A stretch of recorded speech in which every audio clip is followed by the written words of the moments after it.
You go on by yourself."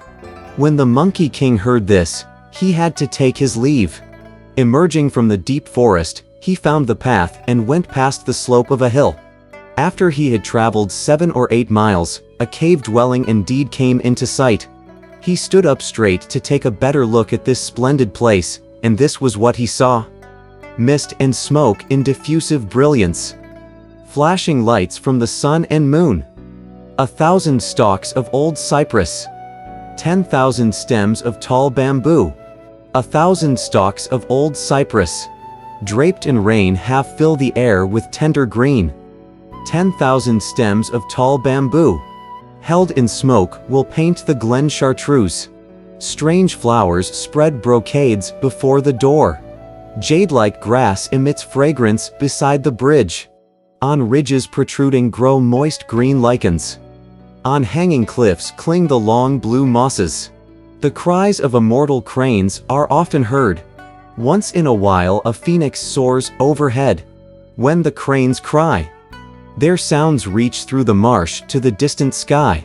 When the phoenix soars up, its plume with 5 bright colors embroiders the clouds. Black apes and white deer may come or hide. Gold lions and jade elephants may leave or bide. Look with care at this blessed, holy place. It has the true semblance of paradise. He noticed that the door of the cave was tightly shut. All was quiet, and there was no sign of any human inhabitant. He turned around and suddenly perceived, at the top of the cliff, a stone slab approximately 8 feet wide and over 30 feet tall. On it was written in large letters, "The Mountain of Mind and Heart. The Cave of Slanting Moon and 3 Stars." Immensely pleased, the handsome Monkey King exclaimed, "People here are truly honest. This mountain and this cave really do exist." He stared at the place for a long time but dared not knock. Instead, he jumped onto the branch of a pine tree, picked a few pine seeds and ate them, and began to play. After a moment he heard the door of the cave open with a squeak, and an immortal youth walked out. His bearing was exceedingly graceful. His features were highly refined. This was certainly no ordinary young mortal, for he had his hair bound with 2 cords of silk, a wide robe with 2 sleeves of wind. His body and face seemed most distinct, for visage and mind were both detached. Long a stranger to all worldly things, he was the mountain's ageless boy, untainted even with a speck of dust. He feared no havoc by the seasons wrought. After coming through the door, the boy shouted, "Who is causing disturbance here?" With a bound the Monkey King leapt down from the tree, and went up to him bowing. "Immortal boy," he said, "I am a seeker of the way of immortality.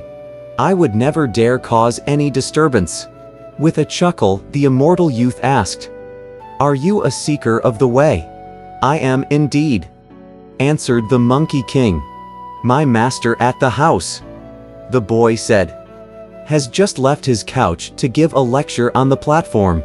Before even announcing his theme, however, he told me to go out and open the door, saying, "There is someone outside who wants to practice austerities. You may go and receive him." "It must be you, I suppose," the Monkey King said, smiling. "It is I, most assuredly." "Follow me in then," said the boy. With solemnity the Monkey King set his clothes in order and followed the boy into the depths of the cave. They passed rows and rows of lofty towers and huge alcoves, of pearly chambers and carved arches. After walking through innumerable quiet chambers and empty studios, they finally reached the base of the green jade platform. Patriarch Subodhi was seen seated solemnly on the platform, with 30 lesser immortals standing below in rows. He was truly an immortal of great ken and purest mien. Master Subodhi, whose wondrous form of the West had no end or birth by work of the double three. His whole spirit and breath were with mercy filled. Empty, spontaneous, it could change at will. His Buddha nature able to do all things. The same age as heaven had his majestic frame. Fully tried and enlightened was this grand priest. As soon as the handsome Monkey King saw him, he prostrated himself and kowtowed times without number, saying, "Master! Master! I, your pupil, pay you my sincere homage." The patriarch said, "Where do you come from? Let's hear you state clearly your name and country before you kowtow again." The Monkey King said, "Your pupil came from the water curtain cave of the flower fruit mountain, in the Aulai country of the East Purva Vidya continent. Chase him out of here." The patriarch shouted, "He is nothing but a liar and a fabricator of falsehood. How can he possibly be interested in attaining enlightenment?" The Monkey King hastened to kowtow unceasingly and to say, "Your pupil's word is an honest one, without any deceit." The patriarch said, "If you are telling the truth, how is it that you mention the East Purva Vidya continent? Separating that place and mine are two great oceans and the entire region of the South Jambudvipa continent. How could you possibly get here?" Again kowtowing, the Monkey King said, "Your pupil drifted across the oceans and trudged through many regions for more than 10 years before finding this place." The patriarch said, "If you have come on a long journey in many stages, I'll let that pass. What is your surname, Xing?" The Monkey King again replied, "I have no temper, Xing. If a man rebukes me, I am not offended. If he hits me, I am not angered. In fact, I simply repay him with a ceremonial greeting and that's all. My whole life's without ill temper." "I'm not speaking of your temper." The patriarch said, "I'm asking after the name of your parents." "I have no parents either," said the Monkey King. The patriarch said, "If you have no parents, you must have been born from a tree." "Not from a tree," said the Monkey King, "but from a rock. I recall that there used to be an immortal stone on the Flower Fruit Mountain. I was born the year the stone split open." When the patriarch heard this, he was secretly pleased and said, "Well, evidently you have been created by heaven and earth. Get up and show me how you walk." Snapping erect, the Monkey King scurried around a couple of times.